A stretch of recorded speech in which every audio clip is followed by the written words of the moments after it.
Bonjour, bienvenue sur ce Morning Echo très gustatif. On va parler du business du chocolat à l'occasion notamment du salon du chocolat qui se tient en ce moment à la Porte de Versailles à Paris et qui a attiré déjà 6,4 millions de visiteurs. Ce salon d'ailleurs se déplace dans 29 villes à travers 4 continents. Parlons d'abord production. Production de cacao, elle est concentrée sur quelques pays, en particulier la Côte d'Ivoire et le Ghana qui détiennent plus de 60% de la production mondiale.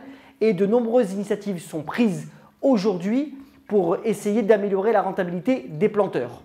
D'ailleurs, le cours du cacao a été récemment plutôt à la hausse en raison des instabilités politiques, notamment en Côte d'Ivoire.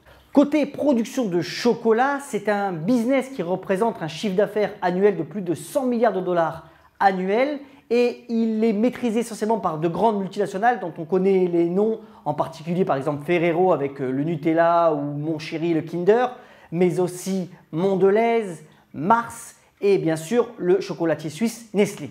Mais il y a aussi des producteurs nationaux. Le plus important en France, c'est par exemple l'entreprise C'est Moi qui réalise tout de même un chiffre d'affaires de 750 millions d'euros annuels.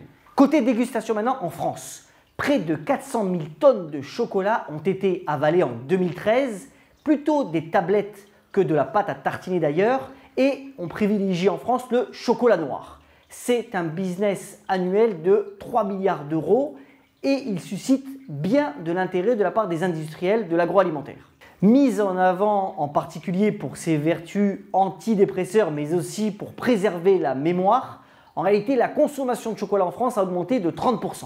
Peut-on y faire un business? Alors il y a plusieurs voies. D'abord la franchise, c'est vrai qu'il y a plusieurs entités qui proposent de développer la franchise comme par exemple Léonidas, Jeff de Bruges, vous pouvez trouver la liste sur le tableau ci-joint, mais aussi essayer de trouver des idées originales en partant du chocolat. C'est d'abord une passion à partager. Voici 3 petites histoires. D'abord, voici la société Marou qui se fait appeler faiseur de chocolat. Ce sont en fait 2 anciens cadres qui étaient dans des bureaux et qui sont partis aller vivre au Vietnam où ils négocient avec des petits planteurs leur cacao et produisent sur place. Ils y ont investi 200 000 euros et aujourd'hui font un business prospère.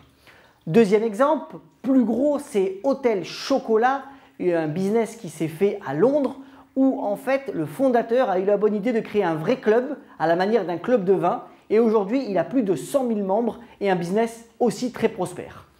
Enfin, la troisième idée, c'est Abanico. Pour ceux qui connaissent l'espagnol, c'est l'éventail du chocolat. Voici Alexandra qui a su en fait faire partager au maximum sa passion pour l'or brun et pour sa fabrication. Elle a d'ailleurs créé un atelier où elle reçoit soit des comités d'entreprise, soit des clients particuliers aussi passionnés. C'est encore une fois une bonne idée pour pouvoir acheter son chocolat sur internet et être livré où on veut au bon moment. En vous souhaitant une excellente journée après ce Morning Echo tout en douceur, je voudrais reprendre ce propos du duc de la Rochefoucauld qui disait « Aimez le chocolat à fond, sans complexe et sans fond, car rappelez-vous d'une chose, sans un grain de folie, il n'est point d'homme raisonnable. » À bientôt sur Morning Echo.